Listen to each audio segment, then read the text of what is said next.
There's nothing there.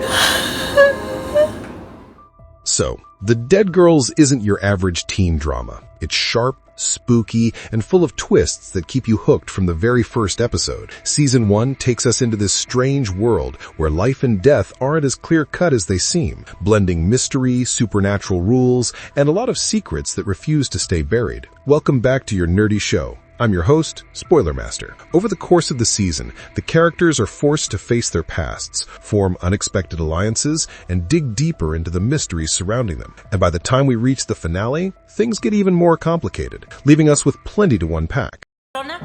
Maybe this will help you remember, asshole! Episode 1. The show opens in 1960 in Mescala with the shocking murder of a young girl. But before we even process that, we're thrown into the life of Serafina, a powerful brothel madam. She's sharp, stingy, devoutly religious, and most importantly, she's angry. Angry enough to plan revenge. Her target, Simon, a humble baker who just happens to be her ex-lover. With her military connections and entourage of armed men, she sets fire to his bakery. But the plan goes sideways. Simon survives, and both of them get arrested. Now, why the over-the-top revenge? Turns out, Serafina and Simon had an on-and-off relationship. He couldn't handle her temper and abandoned her years earlier. That betrayal festered, and now she's lashing out. But here's the twist. When Simon gives his statement to the detective, he's tricked into admitting his role in the murder of a prostitute back in 1960. Suddenly, he's tied to the dead girl we saw at the beginning. From there, both Simon and Serafina spill their love story to a journalist. And of course, their stories don't match. Simon paints a picture of forbidden romance, secret hookups, passion, and then one tragic day when Serafina and her sister Arcangela hand him a dead body and demand he help hide it. According to him, the girl was one of Serafina's prostitutes, killed by a client. If they went to the police, the brothel would be shut down. So Simon agrees to dump the body. Serafina's version, completely different. She calls Simon uncultured and insecure, a man jealous of her success. In her telling, she taught him everything, from dancing to sex, but he couldn't handle her independence. And then we get another version, this time from Skull, the cook. Skull describes Simon as kind but homesick, a man who never stayed in one place too long. She even reveals that Serafina bribed the military captain to punish Simon whenever he deserted. Their love story, in other words, is built on manipulation, insecurity, and betrayal. But the biggest twist, after the Dead Girl incident, Serafina tries to turn things around. She plans a romantic getaway to Veracruz, even dreaming of leaving prostitution behind and starting a new life with Simon. But Simon, he robs her, abandons her, and leaves her with nothing but the hotel bill. That's the moment Serafina's heartbreak hardens into pure revenge. Episode 2. Episode 2 peels back the layers on Serafina's family. We meet Captain Bedoya, who becomes both her lover and her enabler. Through him, she expands her business, building a luxurious brothel near an army base. But the focus shifts on the Baladro sisters, Arcangela, Eulalia, and Serafina. Arcangela, the eldest, is ambitious and ruthless. She starts out as a loan shark and then turns a bar called Mexico Lindo into a successful brothel. She sets strict rules. Clients don't cheat the girls, and the bouncers protect them. For a while, the sisters thrive. They build multiple brothels, each grander than the last. Their crown jewel? Casino del Donzone, a neon-lit palace with cabaret shows and live music, opened in 1961. It's attended by officials, soldiers, and politicians. But political corruption strikes back. A humiliated secretary spreads rumors, the governor faces scandal, and suddenly morality laws are passed. By 1962, prostitution is outlawed. Their empire crumbles overnight. They're forced to run illegal operations, relying on bribes and secrecy. The golden years are gone, and survival mode begins.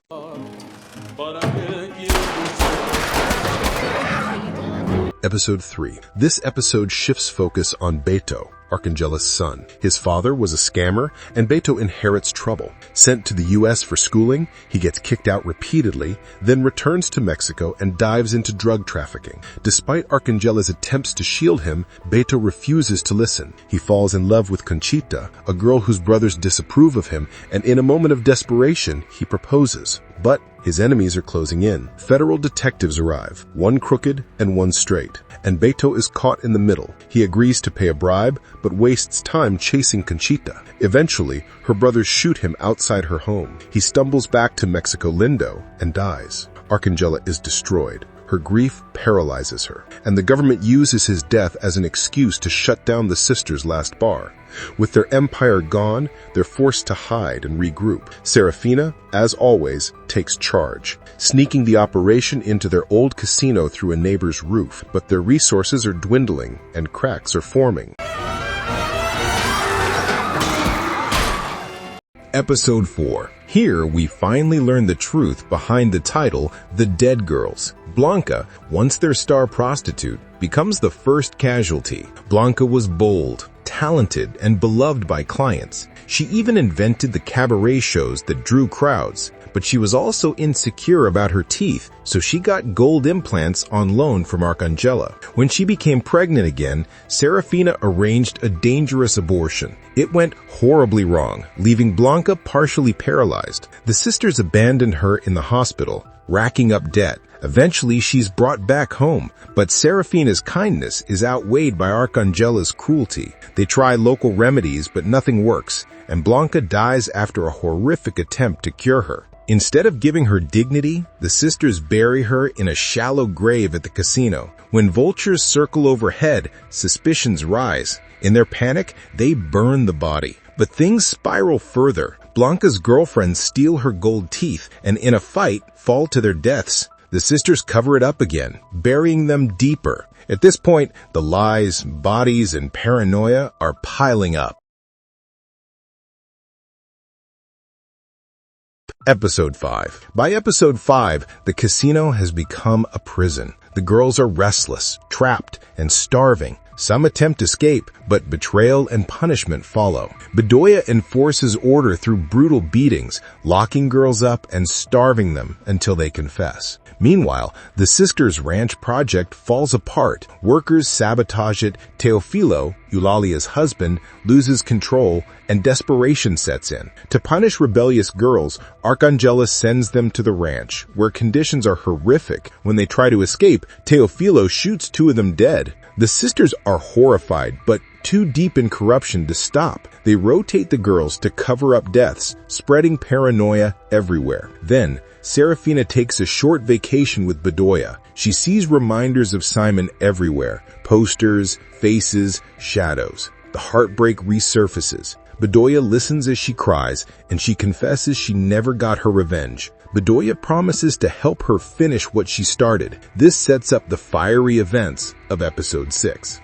Episode 6. The season finale delivers everything: revenge, betrayal, and downfall. In January 1964, Serafina finally goes after Simon. The bakery arson puts the sisters on the radar again, and Inspector Cueto starts investigating. He discovers bodies at the casino and realizes this is bigger than arson. The sisters, their allies, and even Simon are arrested. The trial becomes a media circus. Newspapers exaggerate, printing lurid stories, shocking photos, and even fake rumors. The sisters are branded as serial killers, with every mistake and crime magnified. During the trial, everyone betrays everyone. The girls testify against the sisters, mixing lies with truth. Even loyal allies turn on them to save themselves. Teofilo lies, Skull is accused of murder, and Simon, who thought he'd finally escaped, gets stabbed in prison by Serafina's men. The trial ends with massive sentences for everyone involved: Serafina, Arcangela, Eulalia, Bedoya, Skull, Nicholas, Ticho, Ladder, and even Simon. The freed girls are given money, but vanish into obscurity. The sisters lose everything: businesses, money, reputation. Yet in prison, they reinvent themselves as loan sharks and madams, even wielding influence behind bars.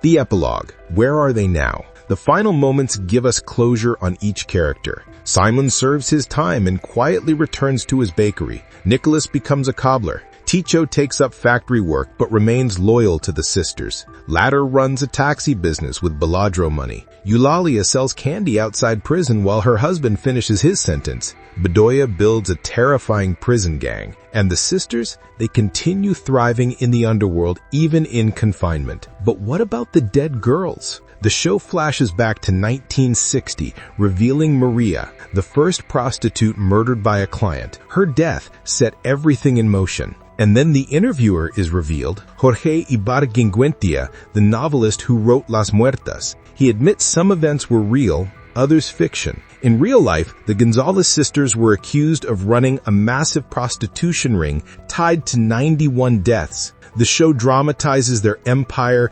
downfall, and the blurred line between fact and myth. Ending explained. Power, corruption, and survival. So what does it all mean? The Dead Girls isn't just about murder. It's about power, how it corrupts, how it slips away, and how far people will go to keep it. The Baladro sisters start out as ambitious women carving a space in a corrupt world, but every step forward comes with a compromise. By the end, they're not victims of circumstance, they're perpetrators of cruelty, betrayal, and murder. And yet, the show refuses to make them one-dimensional villains. Serafina's heartbreak, Arcangela's grief, Eulalia's struggles. They're human, even when they're monstrous. The ending leaves us unsettled. Justice is served, but is it really? The sisters thrive in prison. Simon survives, but pays the price of betrayal. The girls, once victims, vanish without justice. It's a story about cycles of violence, corruption, and survival. And like the vultures circling over Blanca's grave, the sins of the past never really disappear. Our nerdy thoughts. The Dead Girls Season 1 is dark, messy, and unforgettable. It blurs the line between truth and fiction, forcing us to confront not just the crimes of the sisters, but the corruption of the world around them. And that ending, revealing Jorge Ibargüengoitia as the storyteller, reminds us that history isn't always black and white. Sometimes it's rewritten, reshaped, and retold to serve a purpose. Whether you see the sisters as villains, victims, or both, one thing's certain. The Dead Girls is a haunting exploration of power, betrayal, and the ghosts that never leave. Now what the heck, I'll laugh anyway.